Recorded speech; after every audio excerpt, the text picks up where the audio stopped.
Halo, selamat menyaksikan di video kami. Seri kami tentang genetika dan penerapannya dalam kehidupan sehari-hari. Selamat menonton. Sebelum masuk materi, alangkah baiknya saya memperkenalkan kelompok kami ya. Kami dari kelompok 9 yang beranggota saya sendiri bernama Triona Loisius Yahan dan Eka Surya Purba, peserta Sri Halimah.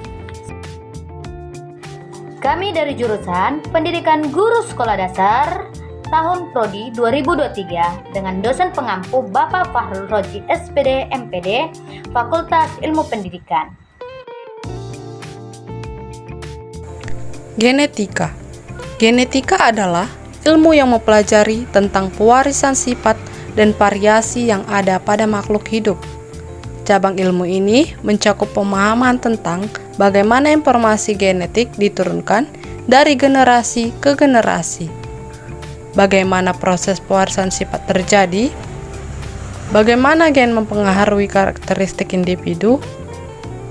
Gen sendiri merupakan unit dasar penyusun materi genetik di dalam sel yang terletak pada kromosom. Penerapan genetika dalam kehidupan sehari-hari.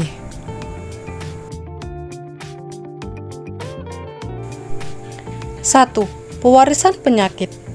Genetika mempelajari bagaimana penyakit tertentu dapat diturunkan dari generasi ke generasi melalui gen.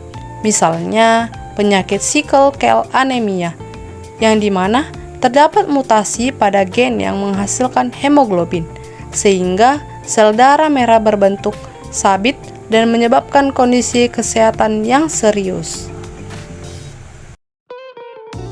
2. Seleksi buatan pada tanaman dan hewan. Genetika juga digunakan dalam pengembangan tanaman dan hewan melalui teknik seleksi buatan. Misalnya, pemulihan tanaman dengan cara menggabungkan gen-gen yang menghasilkan karakteristik yang diinginkan, seperti tahan terhadap penyakit, produktivitas yang tinggi, atau tahan terhadap kondisi lingkungan tertentu. 3. Peta genom manusia. Proyek pemetaan genom manusia adalah salah satu pencapaian besar dalam bidang genetika.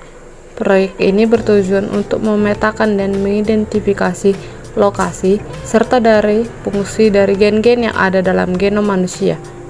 Hal ini membantu kita memahami lebih dalam tentang keragaman genetik dan mengidentifikasi penyakit yang diwariskan secara genetik. 4. DNA provensi. Genetika juga digunakan dalam bidang provensi untuk membantu identifikasi individu melalui analisis DNA.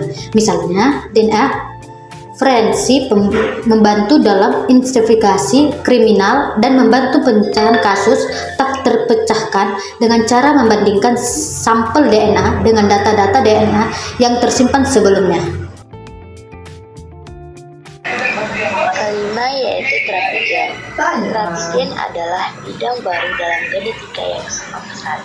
Terapi gen melibatkan pemberian gen yang berfungsi normal untuk menggantikan atau memperbaiki gen-gen yang rusak dalam tubuh manusia. Ini membuka pintu bagi pengobatan penyakit genetik yang sebelumnya dianggap tidak dapat disembuhkan. Adapun kesimpulannya yaitu genetika adalah ilmu yang mempelajari tentang gen, struktur, proses pembentukan, dan pewarisannya, serta mempelajari mekanisme ekspresinya dalam mengendalikan sifat organisme. Selain itu, dipelajari pula perubahan struktur gen, akibat mutasi gen, dan pengaruhnya terhadap keragaman hayati, serta konsekuensi terhadap struktur populasi gen. Nah, sebelum menutup video ini, kami memiliki kata-kata motivasi, yaitu jangan takut untuk mencoba, karena kesalahan merupakan proses dari belajar. Demikianlah video animasi pembelajaran dari kami kelompok 9. Semoga video tersebut dapat bermanfaat bagi banyak orang, dan jika ada kesalahan kami dalam berkata, kami mohon maaf. Kami ucapkan terima kasih dan sampai jumpa lagi teman-teman.